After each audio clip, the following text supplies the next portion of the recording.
नमस्कार। प्रस्तुत है शरद चंद्र चट्टोपाध्याय के द्वारा लिखा हुआ उपन्यास चरित्रहीन का 7वां भाग। आगे बढ़ने के पहले जानते हैं पिछले भाग की कहानी।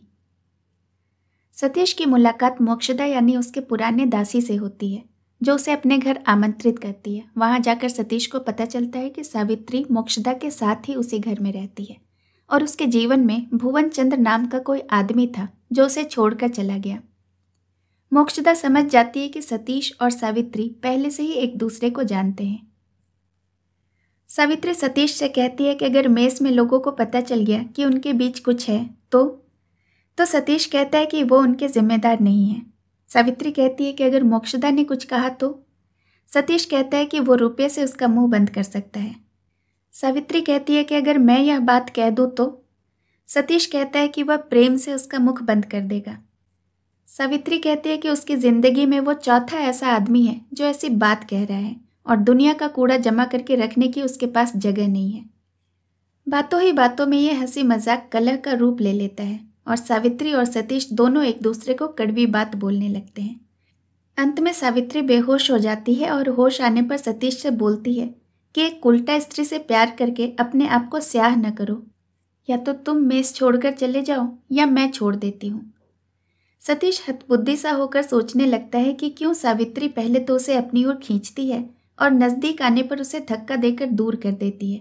कहीं सावित्री पागल तो नहीं। सतीश मेस छोड़ने का निश्चय कर लेता है। बिहारी भी उसके साथ हो लेता है। अब सुनते हैं आगे की कहानी।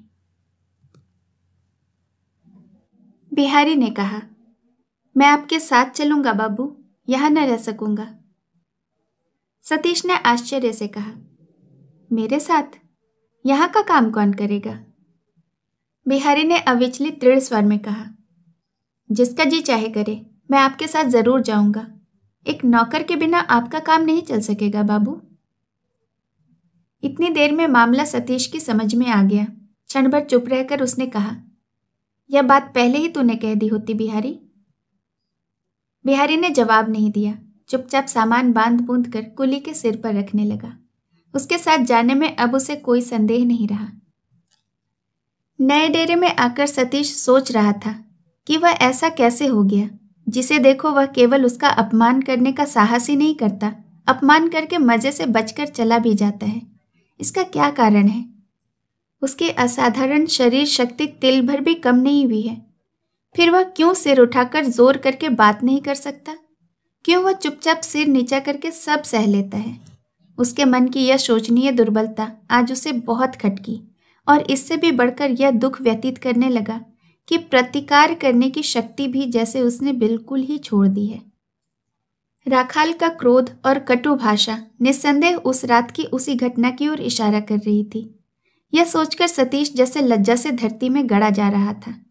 विपिन के आदमियों ने उसे किस तरह उस दिन पकड़ा था, अंधेरी कोठरी के भीतर किस तरह वह भय से मुर्दे की तरह पड़ा रहा, बुद्धिमान विपिन के आदमियों ने किस तरह उसकी सारी चालाकी समझकर उसे कंबल के भीतर से ढूंढ निकाला था और पकड़ ले गए थे।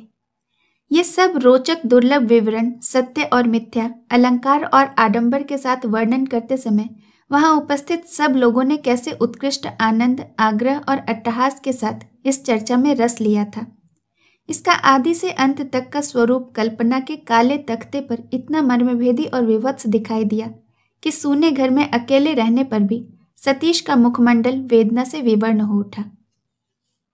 फिर उन्हीं लोगों के सामने राखाल ने अपमान करके उसे विदा किया है। वह प्रतिवाद में एक शब्द भी मुंह से नहीं निकाल सका। यह हाल सुनकर सावित्री क्या समझेगी, क्या सोचेगी और क्या कहेगी? किंतु वह तो कुछ भी नहीं कहेगी। चुपचाप स्तब्ध होकर सारी लांछना सह लेगी, कुछ भी उत्तर नहीं देगी। सावित्री का गर्व कितना प्रचंड है, यह जैसे सतीश ने निसंशय समझ लिया था, वैसे ही सावित्री के निरुपाय व्यथित चेहरे को भी आज मानो सुस्पष्ट अपनी आंखों के सामने देखने लगा। सतीश ने अपने मन में यह कहा अवश्य कि उसकी अपनी मूर्खता से जो गड़बड़ और बदनामी का काम हुआ है, उसमें सावित्री को फंसाकर उसका चले जाना ठीक नहीं हुआ। किंतु बहुत सोचने पर भी किसी तरह समझ में नहीं आया कि ठीक क्या होता। लेकिन क्या सावित्री ने खुद ही उसे चले जाने के लिए नहीं कहा? उसने क्या दर्प के साथ यह नहीं कहा था कि उसे वह अपना अपमान नहीं समझती? बिहारी ने आकर कहा, बाबूजी आपके नहाने का समय हो गया है। उसके आवाज में जैसे कोई विशेष अर्थ था। सतीश लज्जित होकर चटपट उठ बैठा और तौलिया कंधे पर डालकर स्नान करने चला गया।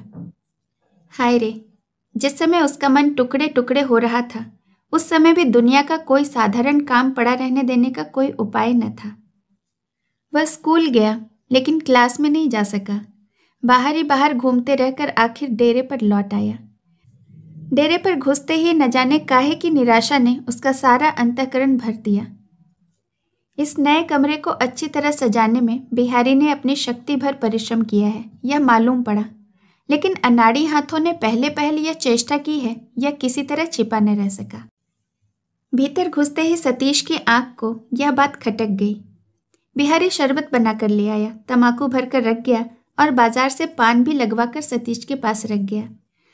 बूढ़े नौकर की इन सब अनअभ्यस्त सेवा की चेष्टा देखकर सतीश मन ही मन हंसने के बदले रो दिया। उसने अपने आंसू पोंछ डाले। रात को बिछौने पर लेटकर वह सोचने लगा, जो होना था वह हो गया, अब इन बातों को मन में न लाएगा।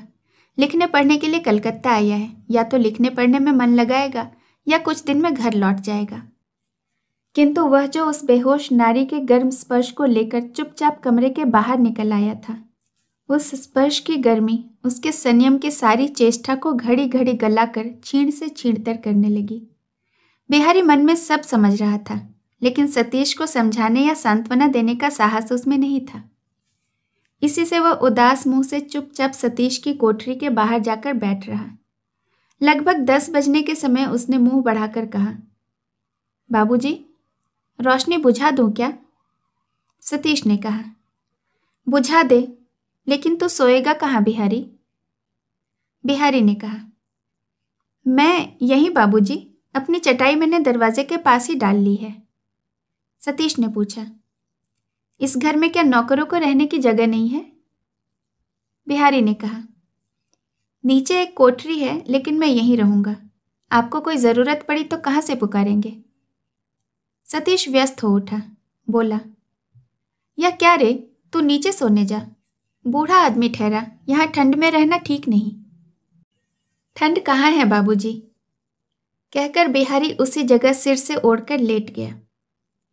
कुछ देर चुप रहने के बाद सतीश ने पूछा, रात कितनी हुई रे? बिहारी ने उत्तर दिया, बहुत नहीं हुई, शायद 10 बजे होंगे। सतीश फिर चुप हो रहा। कुछ देर बाद धीरे से बोला, अच्छा, तू सावित्री का घर जानता है बिहारी? बिहारी उठ बैठा, बोला, जानता क्यों नहीं हूं बाबू, अक्सर साथ ले जाकर उन्हें पहुंचा आया हूं। सतीश फिर कुछ न कह सका। बिहारी ने कहा, जरा जाकर देख आऊं क्या? अब की सतीश व्यस्त होकर कह उठा, नाना, तू कहाँ जाएगा, वह तो बहुत दूर है। बिहारी ने कहा, कुछ दूर नहीं है बाबूजी। सतीश सोचने लगा, बोला नहीं। बिहारी ने धीरे धीरे कहा, बाबूजी अगर घंटा भर की छुट्टी दे दें तो देख आऊं, सवेरे भी वह नहीं आई थी, जान पड़ता है बीमार पड़ गई है। तो भी सतीश कुछ नहीं बोला। बिहारी मन ही मन अस्थिर हो उठा। आज दिन भर वह अपने अभ्यास के माफिक बातचीत नहीं कर सका है, और बोलने के विषय इस बीच में इतने जमा हो गए कि उसका पेट फूला जा रहा था। उसकी कंठ नली की मांसपेशियां तक अशांत हो उठी। उसने फिर कहा, नई जगह में नींद नहीं आ रही है बाबू, तमाकू भरकर रख दो क्या? सतीश अन्यमनस्क सा हो गया। उसका ध्यान किसी और तरफ चला गया। वह बोला नहीं। तब भी बिहारी कुछ देर तक गर्दन उठाए उत्तर की प्रतीक्षा करता रहा। अंत को हताश होकर सिर से ओढ़कर फिर लेट रहा। दूसरे दिन ठीक समय पर सतीश स्कूल चला गया। दोपहर के समय हाथ का काम समाप्त करके उसी दिन रखे गए रसोइये महाराज के ऊपर घर की पूरी देखभाल छोड़कर बिहारी चल दिया और 17 दिन की बाकी तनख्वाह लेने के बहाने पुराने डेरे पर पहुंचा। उसे डर था कि कहीं राखाल बाबू दफ्तर न गए हों, मौजूद न हो। इसी से भीतर घुसते ही अपनी जगह पर नए रखे गए नौकर से पता लगाकर वह बेखटके रसोई घर के सामने पहुंचा और ऊंचे स्वर में पाचक महाराज से बोला, महाराज पालागन।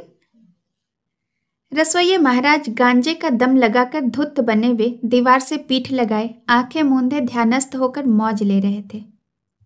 पालागन से चौंक कर उन्होंने कहा, कल्याण हो। इसके बाद सिर सीधा करके आंखें खोल कर बोले, अरे कौन? बिहारी? आओ आओ बैठो। बिहारी पास आकर पैर छूकर बैठ गया। महाराज ने अंगोछे का खूंट खोलकर थोड़ा सा गांजा निकालकर और बिहारी के हाथ में देकर कहा, हाँ, उस डेरे में भोजन कौन बनाता है? बिहारी ने उठकर गांजे में पानी की कुछ बूंदें डाली और गांजे को मलते मलते लौटते हुए कहा, एक पछाही महाराज है, एकदम जानवर है। पाचक महाराज, जिनकी वंशगत उपाधि चक्रवर्ती थी, खुश होकर सिर हिलाते हुए बोले, भगवान ने उधर के लोगों को बस पूछ ही नहीं लगा दी है, बस इतनी ही कसर है। इसके बाद इस मेज के नवीन हिंदुस्तानी नौकर के बारे में चक्रवर्ती ने कहा, हमारे यहाँ कल ही एक साले भूत को पकड़ कर लाया गया है, सो उसकी लियाकत का क्या कहना। यह उसका नमूना देखो ना बिहारी। आज सवेरे एक चिलम गांजा देकर मैंने कहा कि इसे बना तो ला भैया। मैंने सोचा इसकी लियाकत और होशियारी जरा परख कर देख ही ली जाए। कहने से तुम्हें विश्वास ना होगा, साले ने सारा माल मिट्टी कर दिया। हाँ, तुम लोगों को वहाँ कोई कष्ट न होगा। हमारी सावित्री चतुर और चालाक है, 2 ही दिन में नौकर को सिखाकर उस्ताद बना देगी। मगर सावित्री की 15 आना विद्या इसी गुरु से सीखी हुई है। यह कहने के साथ ही बात को टालने के लिए चटपट चक्रवर्ती ने प्रसंग बदल दिया। कहा, लेकिन मैं कहता हूँ बिहारी, केवल चूल्हे पर हांडी डाल देने से कुछ नहीं होता। बाबुओं को खुश रखना, उनकी पत्तल में भोजन सामग्री परोसना भी तो कोई साधारण योग्यता का काम नहीं है। इसे ये हिंदुस्तानी महाराज नहीं कर सकते। लेकिन अब यहाँ मुझसे काम न होगा, या मैं तुमसे पहले से ही कहे रखता हूँ। तुम सावित्री से मेरा नाम लेकर कहना, वह फौरन कहेगी कि जाओ बिहारी, चक्रवर्ती को बुला लाओ, न हो 2-4 रुपये महीने के ज़्यादा ही ले लेंगे। मैं कह देता हूँ, सतीश बाबू भी कभी इनकार न करेंगे। उनके स्वभाव को मैं अच्छी तरह जानता हूँ। कहा भी है, ब्रह्मणस्य ब्रह्मणो गति। मुझे औरों से 2 रुपये ज़्यादा मिलेंगे तो कुछ अपात्र के पल्ले नहीं पड़ेंगे। कहते कहते चक्रवर्ती महाशय जोर से हंसने लगे। बिहारी अवाक हो रहा। क्षण भर के बाद उसने कहा, महाराज जी, लेकिन सावित्री तो वहाँ नहीं है। चक्रवर्ती ने अविश्वास की हंसी हंसकर कहा, अच्छा अच्छा, नहीं सही, तुम मेरा नाम लेकर तो कहना, उसके बाद जो होगा मैं देख लूँगा। बिहारी ने बहुत ही गंभीर मुख से बाएं हाथ का गांजा दाहिने हाथ में लेकर चक्रवर्ती के शरीर पर हाथ रखकर कहा, मैं आपको छू कर कसम खाता हूं देवता, वह वहां नहीं गई है। इतनी बड़ी कसम के बाद चक्रवर्ती का संदेह जाता रहा, क्योंकि उसे यह अच्छी तरह मालूम था कि बिहारी बहुत बड़ा ब्राह्मण भक्त है और ब्राह्मण की कभी झूठी कसम नहीं खाएगा। चक्रवर्ती आश्चर्य से चकित होकर बोला, तो क्या कहता है बिहारी? वह वहां नहीं आई? फिर राखाल बाबू क्यों 24 घंटे बेचारे सतीश बाबू को? अच्छा, तो जा बिहारी, जरा उसे देखा, उसके बाद मैं देख लूंगा। मैं हूं और राखाल बाबू हैं। मुझे ऐसा वैसा ऐरा गैरा ब्राह्मण न समझना बिहारी। चक्रवर्ती के ब्राह्मणत्व और ब्रह्म तेज पर बिहारी को अथाह श्रद्धा थी। उसने गांजे की चिलम भरकर चक्रवर्ती के हाथ में देते हुए प्रश्न किया, अच्छा, सतीश बाबू यहाँ से क्यों चले गए? वह कहते हैं कि यहाँ से उनका स्कूल दूर पड़ता है, लेकिन यह तो कोई विशेष बात नहीं है। चक्रवर्ती सावधानी के साथ आग चुन चुन कर चिलम में रखता हुआ बोला, ना ना, इसके भीतर कुछ रहस्य है। इसके बाद दोनों ने मिलकर चिलम पर खूब दम मारे। चिलम को समाप्त करके बिहारी उठ खड़ा हुआ और घबराया हुआ मुंह लिए सावित्री के घर की ओर चल दिया। अब निश्चय ही उसे विश्वास हो गया था कि सावित्री बीमार पड़ गई है। सावित्री के घर का सदर दरवाजा खुला हुआ था। बिहारी चुपचाप भीतर चला गया। घर की कोठरियां बंद थीं और सब किराएदार दिन की नींद ले रहे थे। बिहारी धीरे धीरे सावित्री की कोठरी के सामने आते ही स्तब्ध होकर खड़ा रह गया। उसके ऊपर जैसे गाज गिर पड़ी हो। एक किवाड़ उगड़ा था। उसकी आड़ में सावित्री जमीन के ऊपर चुपचाप बैठी थी और उससे थोड़ी दूर पर तख्त के ऊपर बिछौने पर विपिन शराब पीकर बेहोश पड़ा था। पैरों की आहट से चौंककर सावित्री ने मुंह निकालकर अकस्मात बिहारी को जो देखा तो पल भर में ही जैसे उसके चेहरे का रंग उड़ गया। लेकिन वैसे ही अपने आप को संभाल कर बाहर आकर जबरदस्ती हंसने की चेष्टा करके उसने कहा, आओ बिहारी, बैठो। बिहारी को साथ लेकर सावित्री रसोई घर के बरामदे में आई। वहां बड़े आदर से चटाई बिछाकर उसे बिठाया। पास ही कुछ दूर पर आप बैठकर उसने पूछा, सब कुशल तो है बिहारी? बिहारी ने सिर हिलाकर सूचित किया कि हाँ, सब कुशल है। मुंह से कुछ नहीं कहा। इसके बाद और कोई बात सावित्री के मुंह से नहीं निकली। दोनों जने चुप होकर बैठे रहे। कुछ देर बाद बिहारी सहसा उठने का उपक्रम करके बोला, चलता हूं, अभी बहुत काम है। सावित्री ने सूखे हुए मुंह से पूछा, अभी जाओगे? जरा देर बैठो ना। बिहारी उठ खड़ा हुआ, बोला, नहीं, जाऊंगा। सावित्री उसके साथ साथ सदर दरवाजे तक आई। धीरे धीरे बोली, बिहारी, बाबू लोग मुझ पर बहुत नाराज हैं।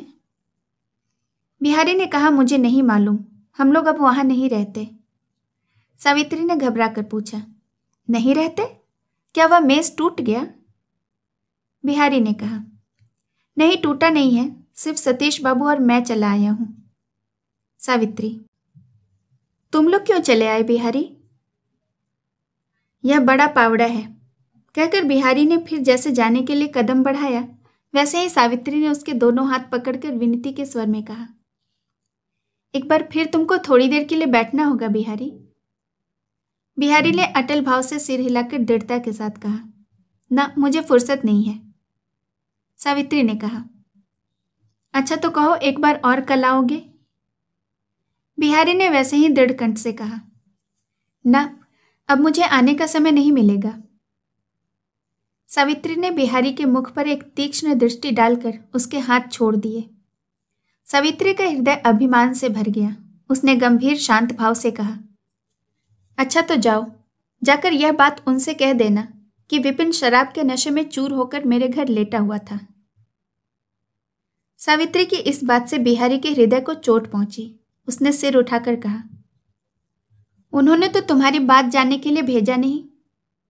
सावित्री ने कहा, नहीं भेजा? नहीं। सावित्री ने स्थिर होकर जी कड़ा करके यह प्रतिघात अर्थात पलटे की चोट सह ली और फिर शुष्क स्वर में कहा, किसी दिन जानना चाहेंगे तो जान पड़ता है कि कह दोगे।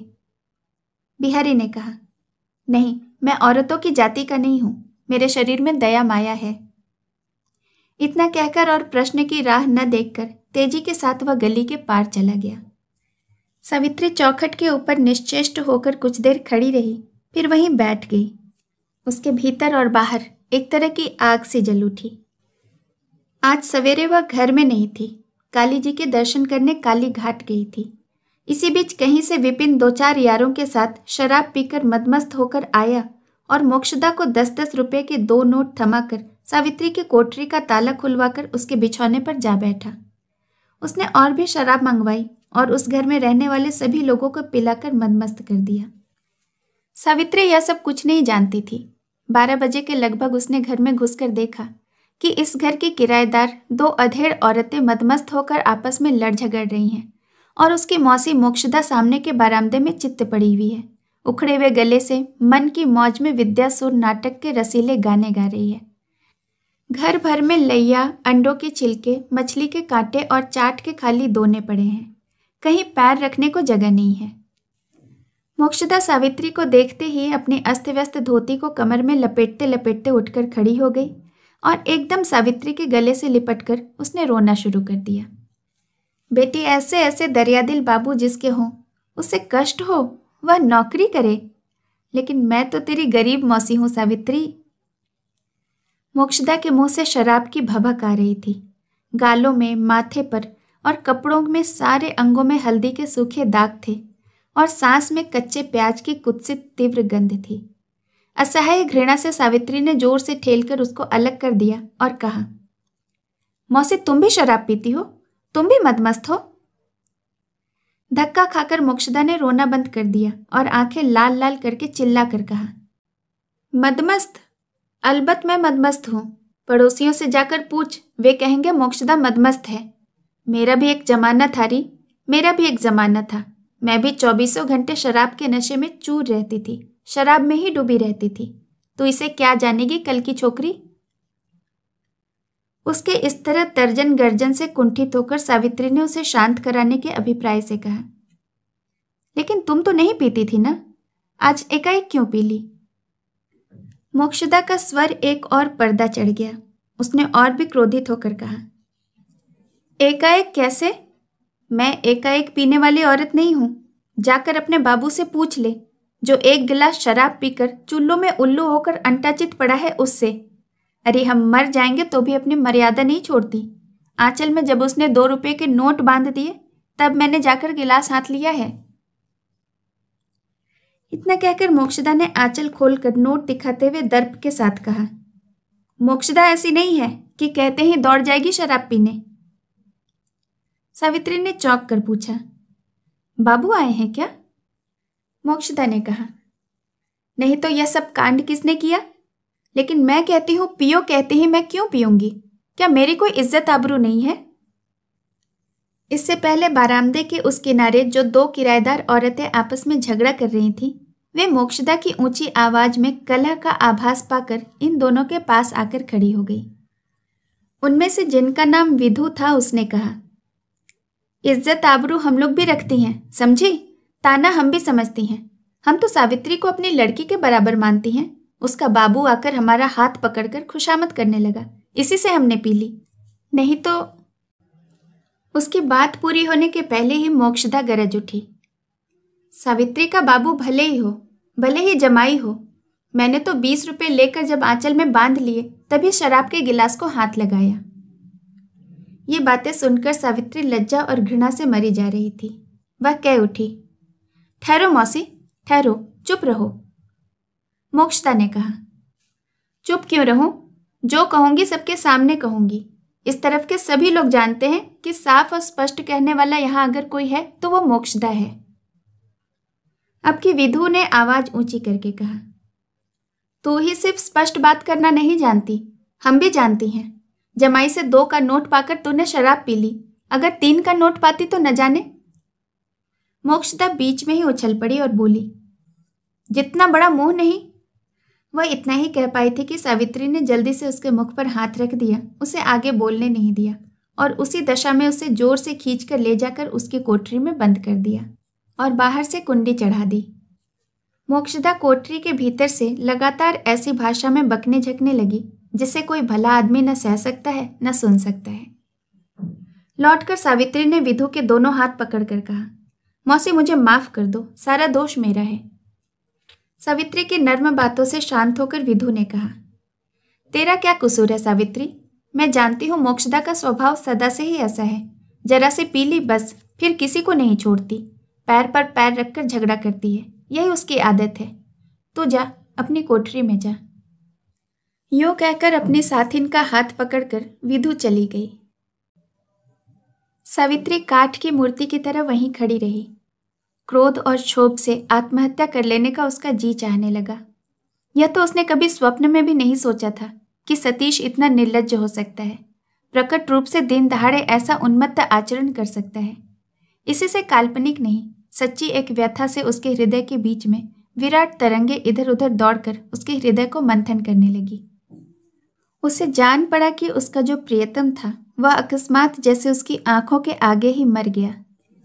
जिसे केवल 2 दिन पहले कड़वी बातों से अपमान करके विदा करने के लिए बाध्य हुई थी, वह इतनी जल्दी, इतने सहज में अपने संपूर्ण स्वाभिमान और मान मर्यादा को भुलाकर ऐसा हीन होकर लौट आया। तब उसके लिए भरोसा करने को, विश्वास करने को कुछ भी बाकी नहीं रहा। उसकी दोनों आंखों में जलन होने लगी, किंतु बूंद भर भी जल नहीं निकला। उसका सर्वस्व, उसका देवता, कल्पना का स्वर्ग, उसके नष्ट भ्रष्ट जीवन का ध्रुव तारा, उसका यह लोक और परलोक, सब कुछ जैसे पल भर में ही इधर उधर बिखर कर जूठन के गंदे ढेर में लौटने लगा। सावित्री स्थिर होकर खड़ी रही। कोठरी की ओर जाने के लिए उसके पैर किसी तरह आगे नहीं बढ़े। उसे याद आया, अभी उस दिन रात को सतीश ने उसके अंग को स्पर्श करके मद्यपान न करने की कसम खाई थी। आज जब इसी बीच में वह सब कुछ भूलकर मतवाला होकर उसी शैया के ऊपर आकर पड़ रहा है, तब वह उसके मुंह की ओर कैसे आंखें उठाकर देखेगी? इसी समय बाड़ी वाली यानी घर की स्वामिनी की आवाज सुनाई पड़ी। वह भी घर में नहीं थी। आते ही किराएदारिन के मुंह से मोक्षदा और विधु का हाल और उसके साथ जो कुछ हुआ, यह सब सुनकर क्रोध से भरी हुई ऊपर चढ़ रही थी। सामने ही जूठन और गंदगी बिखरी देखकर वह वहीं ठिठक कर खड़ी हो गई। अभी हाल ही प्रयाग से सिर मुड़ाकर जब से वह आई है, तब से छुआछूत का विचार भी उसकी चरम सीमा को पहुंच गया है।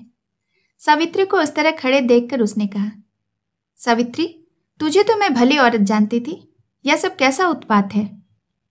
सावित्री ने संक्षेप में कहा, मैं घर में नहीं थी। बाड़ी वाली ने कहा, अब तो तू है, यह सब गंदगी कौन साफ करेगा? मैं? ना भाई, मैं साफ कहे देती हूँ, मेरे घर में यह सब अनाचार नहीं चल सकता। अपनी अपनी कोठरी में जिसका जो जी चाहे करे, मैं कहने नहीं जाऊंगी, लेकिन बाहर बैठकर यह सब उपद्रव नहीं हो सकेगा।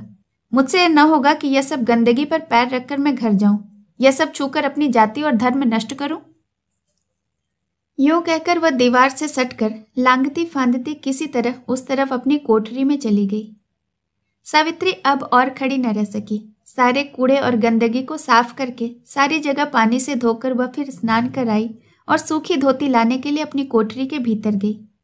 भीतर जाकर बिछौने पर नजर डालते ही वह भय और विस्मय से चीख पड़ी, बाप रे, यह तो विपिन बाबू हैं।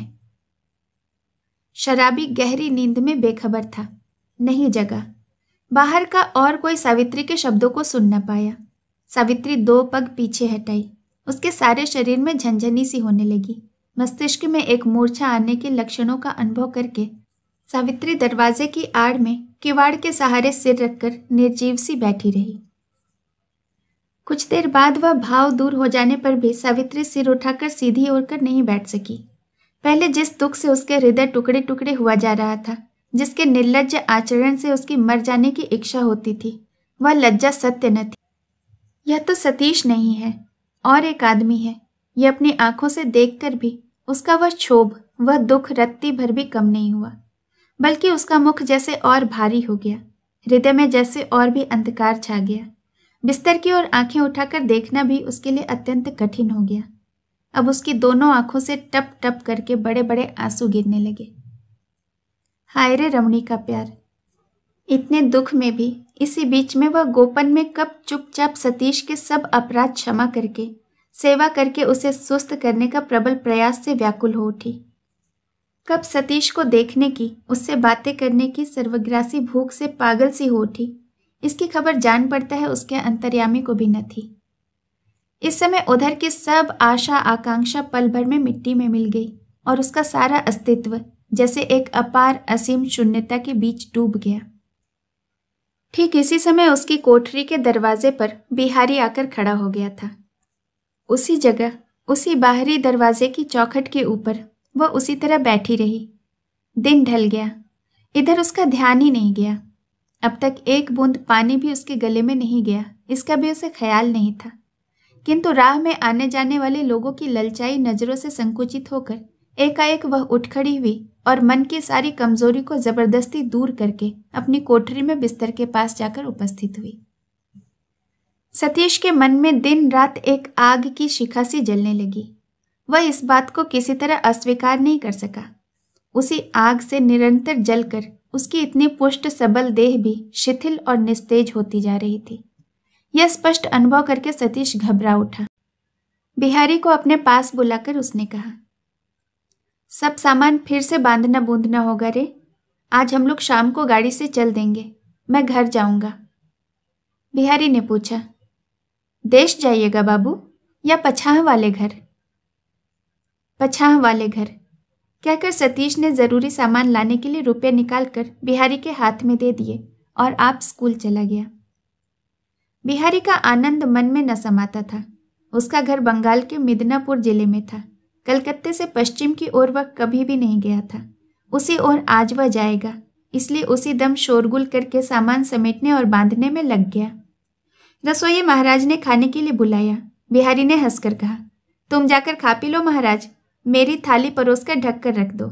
अगर फुर्सत मिली तो देखा जाएगा, अभी तो मरने की भी फुर्सत नहीं। खाना ढक कर रख देने की बात महाराज की समझ में आ गई, लेकिन मरने की फुर्सत क्यों नहीं है यह नहीं समझ में आया। और उसने इसे समझने की कोई आवश्यकता भी नहीं समझी। चला गया। हाथ का काम समाप्त करके बिहारी चल दिया। उसे बाजार जाना होगा। इसके सिवा उस मेस के पाचक चक्रवर्ती को भी खबर देने चाहिए। सावित्री के ख्याल को तो उसने घृणा के साथ अपने मन से हटा रखा था। आज भी उसे अपने मन में स्थान नहीं दिया। आज सवेरे ही सतीश के सिर में दर्द हो रहा था। 12 बजे के बाद वह काफी बुखार लेकर डेरे में लौटा। बिहारी घर में नहीं था। वह 3 बजे के लगभग ढेर सारी चीजें खरीद कर सिर पर लादे हुए लौट आया और आते ही सतीश का बुखार देखकर धम से धरती पर बैठ गया। इस समय इन्फ्लुएंजा बुखार चारों ओर जोर शोर से फैल रहा था। यह स्मरण करके सतीश भी डर गया। दूसरे दिन बुखार और सिर दर्द दोनों बढ़ गया। संध्या के बाद सतीश ने चिंतित मुख से बिहारी से कहा, बुखार ने आज जल्द न छोड़ा तो तुझसे तो अकेले यह सब काम न हो सकेगा। तू क्या क्या करेगा? मुझे देखेगा या सब काम देखेगा?